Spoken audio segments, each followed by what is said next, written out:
Hi hello నమస్కారం అందరూ బాగున్నారు కదా.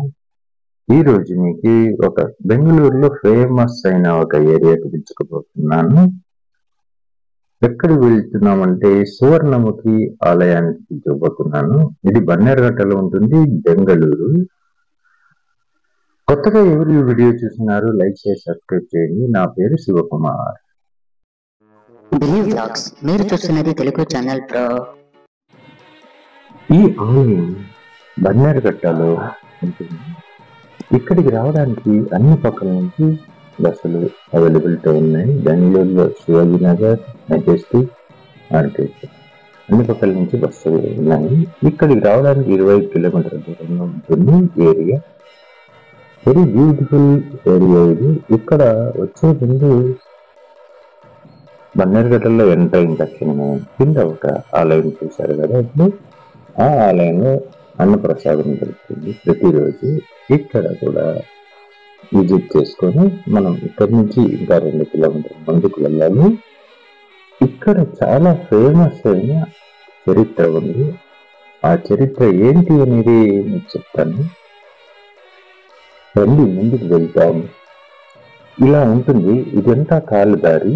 ఇది ఇక్కడికి ఒంటరిగా అయితే రాకండి, ఎందుకంటే ఇదంతా అడవి ప్రాంతం, మృగాలు ఉండే ఏరియా, చెప్పలేం కదా.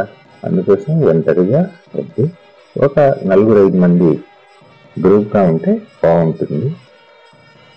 కొంచెం చల్లని ప్రదేశం, చల్లని టైంలో కూడా రండి.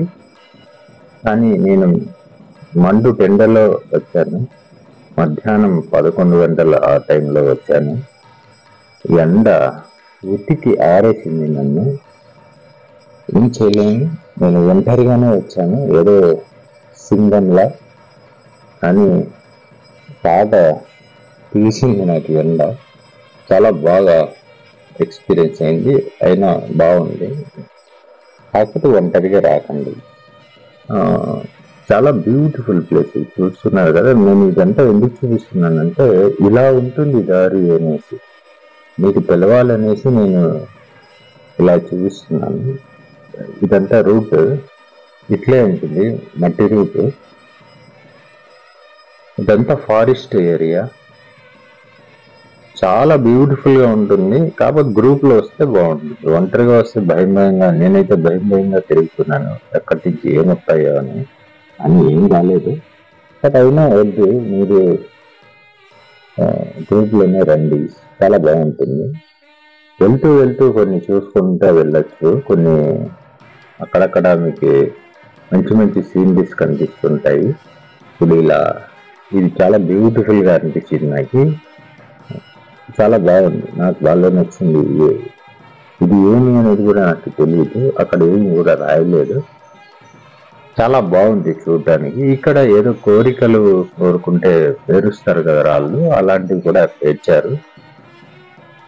నేను ఆల్మోస్ట్ దగ్గరకు వచ్చేసాను, కనిపిస్తోంది కొంచెం దూరంలో లొకేషన్ నాకు. వెరీ బ్యూటిఫుల్ ప్లేస్, చాలా చల్లగా ప్రశాంతంగా ఉంది. చాలా ఏళ్ళ చరిత్ర కలిగిన ఏరియా ఇది. ఎప్పుడు ఇలా ఉంది, అప్పుడు ఎలా ఉంటుందో అని ఊహించాను నేను. మీరు కూడా ఇమాజిన్ చేయండి, ఆ కాలంలో ఎలా ఉంటుంది ఈ ఏరియా అనేసి. ఇప్పుడే అడవి మాదిరి ఉంది, ఆ కాలంలో ఫుల్ అడవి ఉంటుంది, ఇలా అడవి ఉండొచ్చు.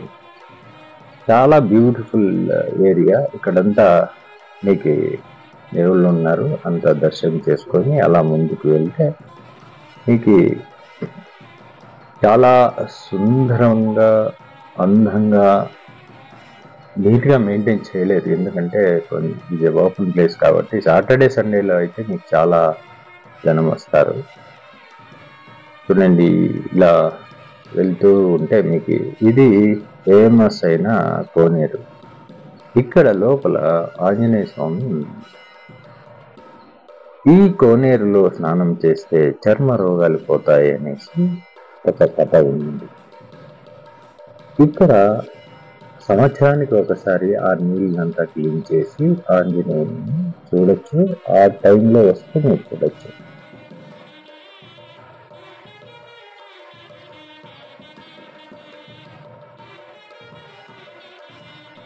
చాలా బ్యూటిఫుల్గా ఉంటుంది. మీరు ఇక్కడ రావడానికి నీళ్ళు, భోజనం ఇలాంటివన్నీ చేసుకొనే రావాలి. ఇక్కడ ఏం దొరకవు. నీళ్ళు బై హ్యాండ్ తెచ్చుకోండి. టిఫిన్ అలాంటివన్నీ చేసుకొని పైకి ఎక్కండి. ఇక్కడ అంబాభవాని టెంపుల్ కూడా ఉంది. ఇవన్నీ ఇది చాలా చూడ్డానికి చాలా అందంగాను బ్యూటిఫుల్గా ఉంది.